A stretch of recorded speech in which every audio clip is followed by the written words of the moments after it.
soki ezotambola basheri bazokwea mayanga. De son vrai nom, Mélodie Mpoyi. Pour ses connaissances et fans et ses proches, on lui appelle Mélodie Badiama. Mélodie Mpoyi Badiama. Mélodie akufi nini. Epesi pasi sangouti na musika ekwei na matoi ya bafan na ye na matoi ya bato ya monde ya théâtre ke Mélodie akufi na tongo oyo. Mélodie akufi makila esilié. Qu'est-ce qui a fait que makila ya Mélodie esila? Mélodie a sepelisa biso asala ba pièce ya marque na marque. Mélodie abandaki kosala bongo na groupe Sans Souci. Tango abandaki makambo ya théâtre. Asala ba nzonding na ba artiste comédien ebele. Na ba Johnny Faye. Asala ba nzonding na ba 2 minutes. Asala ba nzonding na ba de Londres. Asala ba nzonding na ba la brine. Asala ba nzonding na ba mamungala wana ba pirie. Pesi passe lo Mélodie atiki biso. Est-ce que eza confirmation kaka ya prophétie oyo bishima loba ki batu ya théâtre bako kufa soki baluki ete? Qu'est-ce qui se passe au juste? Pona nini Mélodie akufi? Et loko nini ebomi Mélodie? C'est ce que nous allons découvrir après ceci. Radio Lokole TV balobi ngai mo déjà na fanatique na déjà Radio Lokole TV à Fiston Pelende. En tout cas bolanda landa ngo mingi o awa banti valeur ezala raté.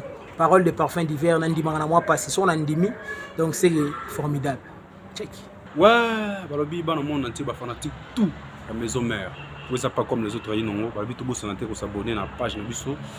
Il y a télévision, il y a Fiston Pelende, Radio Lokole TV. Donc Radio Lokole TV Makamo avec Fiston Pelende. Bana tout le monde entier. Bana les rois de la forêt Big Boss. Tous les fanatiques à maison mère, tous les fanatiques à Inongo, avec Fiston Pelende. World toujours. Tous s'abonner, tous avoir vraie info de la maison mère. En direct de Jobo, toujours World. Yannick Kinia, Yoyebi. Ba fanatique tout ya wenge muzika bo s'abonner na Radio Lokole TV ya Fiston Pelende. Radio Lokole ya Fiston Pelende. Fiston Pelende Radio Lokole. Lubumba Lokole. Linda wo yao tantine lindo yo mwaza mongo yao tantine linda losako e mwasi alipeka sola zala kobele ngina mobali ya kwitie isongolo bana Djobu bana Dirban bana Cape Town bana Paris bana Bruxelles Angola Kisasa monde entier Afrique mobimba babi to s'abonner massivement na Lokole TV. Webi Lokole tanga kara na village ya iso likamboza na mboka baole lisa ngiri Lokole mokonza mboka na mitingi ya koloba na ebisi bino pona ba vidéo du jour na bino pona ba théâtre pona ba émission na bino pona information ya mboka na biso communauté congolaise nyonso pe Afrique yana Lokole TV sanga plaisir allez téléphone na yo kota na YouTube kota comment Lokole TV allez s'abonner fina musapi toini bisous bye Radio Lokole TV à Fiston. Tous s'abonner massivement. C'est validé. Mobali mbinga na mwinangolo aboya hydroquinone. Soki ezotambola basheri bazokwea mayanga. Na retrouver douce tendresse affection epana yo. Nasalelo nini pondi make na kupendaka sana. Shita kwacha Pelende wenjo. Mbote bandeko balandi ya Radio Lokole bisika nyostu bozwami. Merci na confiance pe fidélité bopesaka na programme oyo o bisuna bino toyaka kosolola soki likambu ezali ndenge tolobi na sommaire kuna artiste comédienne munene o ayebani na nkombo ya Mélodie Mpoyi babengaka ye Mélodie Badiama atiki biso na Congo Brazzaville, précisément na ville ya Pointe-Noire. Mélodie akomaki na Pointe-Noire ndenge nini kaka ndenge boyebi ba artiste comédien na biso to ba artiste en général to ba congolais en général ba préférer ko na vie à libanda ki akati.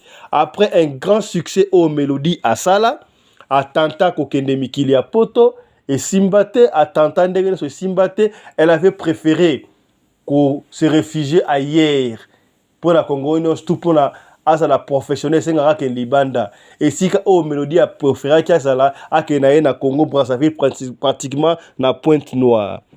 Elle vivait à Pointe-Noire très bien. Abandonné comme ça la vie na Pointe-Noire comme un cheval aye Kinshasa aye Pointe-Noire aye Kinshasa aye Pointe-Noire. Mélodie a réussi qu'on survivre a bundi na maladi oyo etungisi mokili mobimba oyo alongi yango azali parmi ba champion o balonga maladi wana tanga bandi kosila abwe kasi eloko ya mukie ememi Mélodie.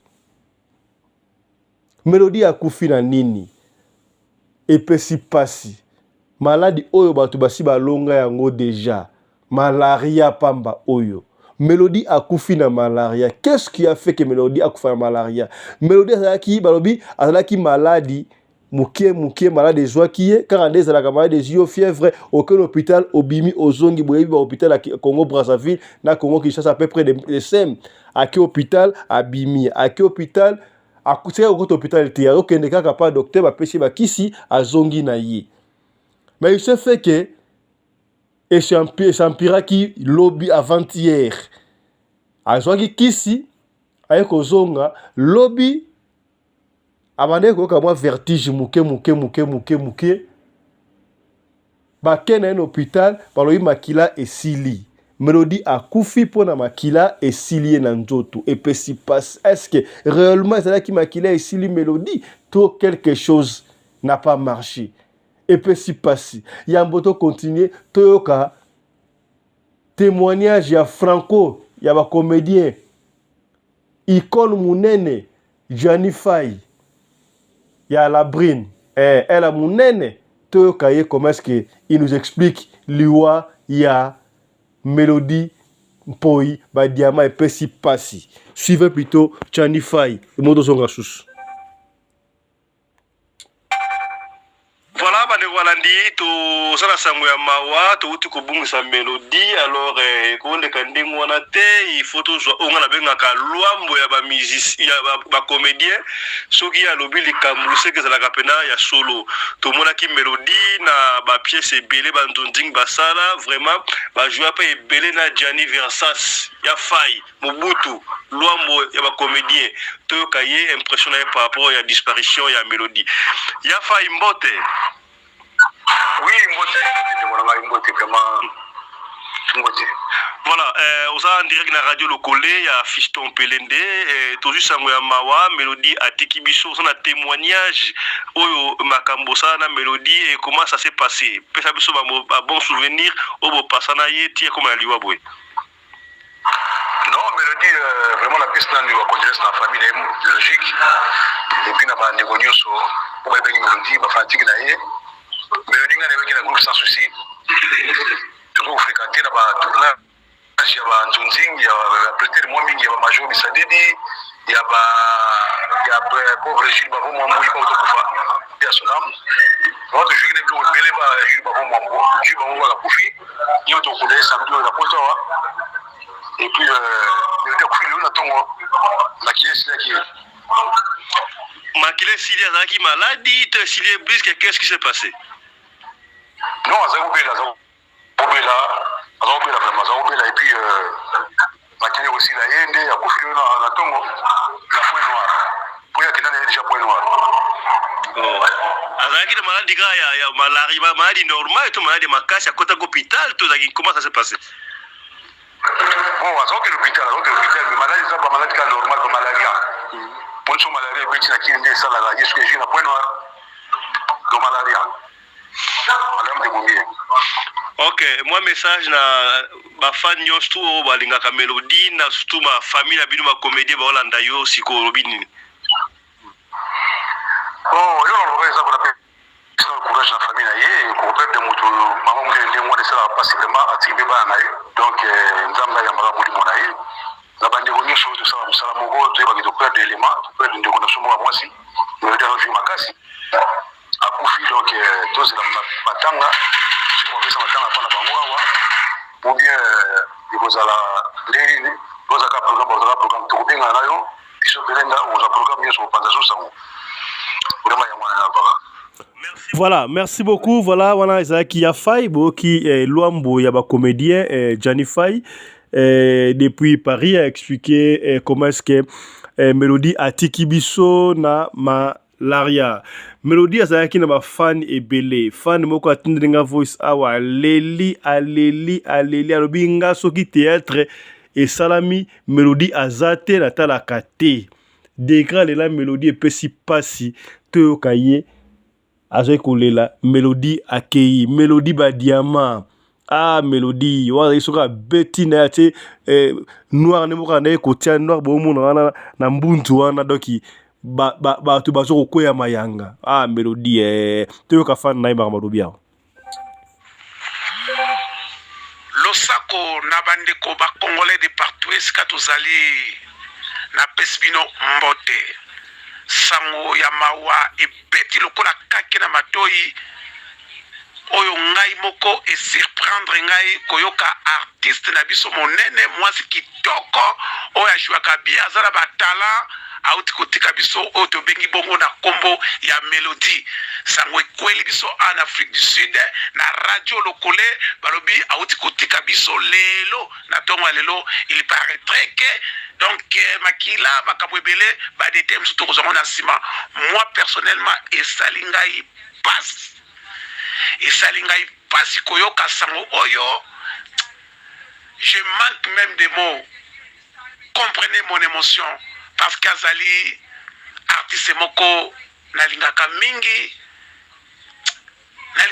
na batala na ye na ndenga jouaka vraiment koyoka sango ya bweki atiki biso passe na motema mes condoléances na famille au baza éprouvé famille artiste biso Mélodie bozala makasi esali pasi et ba condoléances lisusu na ba artiste nyonso ya RDC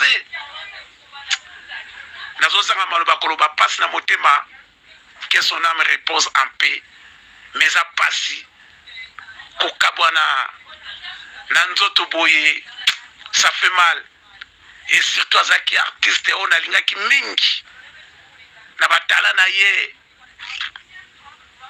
na kosala na ye tozo partager ka douleur ensemble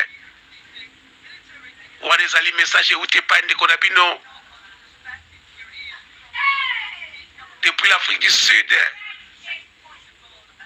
conseiller principal ya radio lokole masolo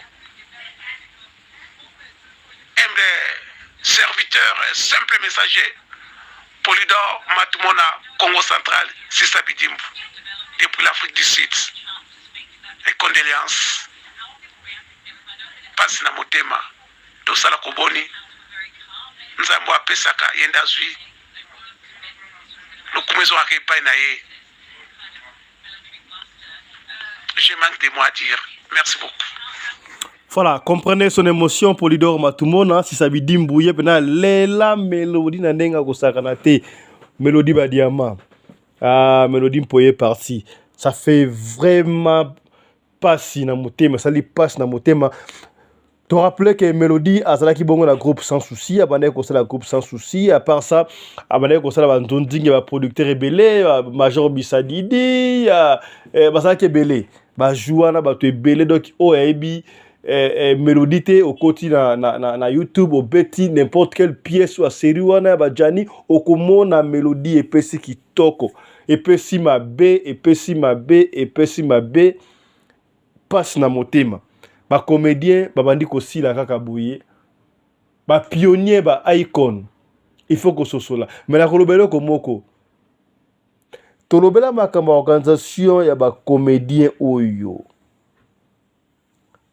ba comédien ba artiste est-ce que ba œuvre bango ba sala ka ba bénéficier kanango to monde lokola sokoda abandi ko futa muke ba musicien bazo ba quelque chose ba comédien mususu est-ce que ba truko ba Mélodie ba sali pe mingi ba bénéficier on ne sait pas et ça la regarder son comédien kufi to artiste a kufi mbangu to ke na cotisation te ba œuvre na bango il faut elobaka nous allons matanga pesi passe mais nous allons revenir pour na repasser nos programmes ya matanga ya Mélodie a kufi na malaria ebomiye akendaki na hôpital makila esili tala niveau ba pays makila esila mutu na makila muta kwa pona makila donc soki makila ezalaki na banque du sang na peut-être makila ezalaki Mélodie akoko kufa te c'est ça ata banque du sang ezalaki na makila est-ce que qu'est-ce qui a fait que Mélodie akufa babane ko luka muta ko pesa makila mbongo ezalaki te yango ça que Mélodie akufi to ndenge ne pesi pasi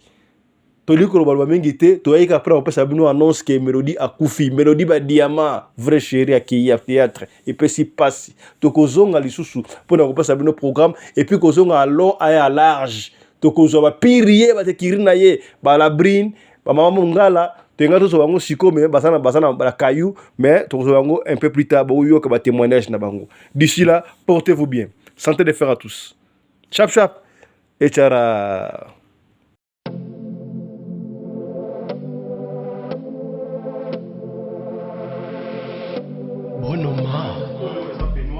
Il y a une famille fashion. Donc la mouki a volé la dame peignoir. Dans les papas, la brûlé son mari et yali, non tout. C'est une famille. Déjà c'est un bâtiment. C'est une famille. Au moins la signe noire. Une famille c'est une famille quoi. C'est un modèle. C'est un couleur réveillée. Un chapeau dans mon képi. C'est une famille. Les ensemble, c'est une famille. On a fait. On a ensemble, mais pas moi, ils vont aller donc. Là, tu peux oser la petite, là, relax. Voilà, nous sommes plus une famille. On continue d'être une famille. Donc, on a dit ça, nous sommes à Congo, on peut consommer Congo. Une famille à Congo, on peut consommer en Congo. Donc, c'est une famille. On a dit ça, nous sommes à Congo. Comment on m'a dit, les bâtiments en bout là. Ouais, ça a mis accompagné quoi. Moi, chacun au côté d'une famille, en collaboration avec Mercedes. Tu vois, pour le tourner là, on a Mercedes. Chacun Oyo, c'est une famille. C'est une famille fashion. Moi, je suis autant pour la bembele, je suis pareil. Pour jaquette, c'est une famille. Jaquette Oyo, ma chapeau, c'est une famille. Pour Salino, c'est une famille. Ma chemise naïe, petit de voilà. Une famille. C'est Oyo. Moni. Hein? Consommons Congo. Merci. Avec un talent, ils veulent tous devenir riches, mais avec un travail,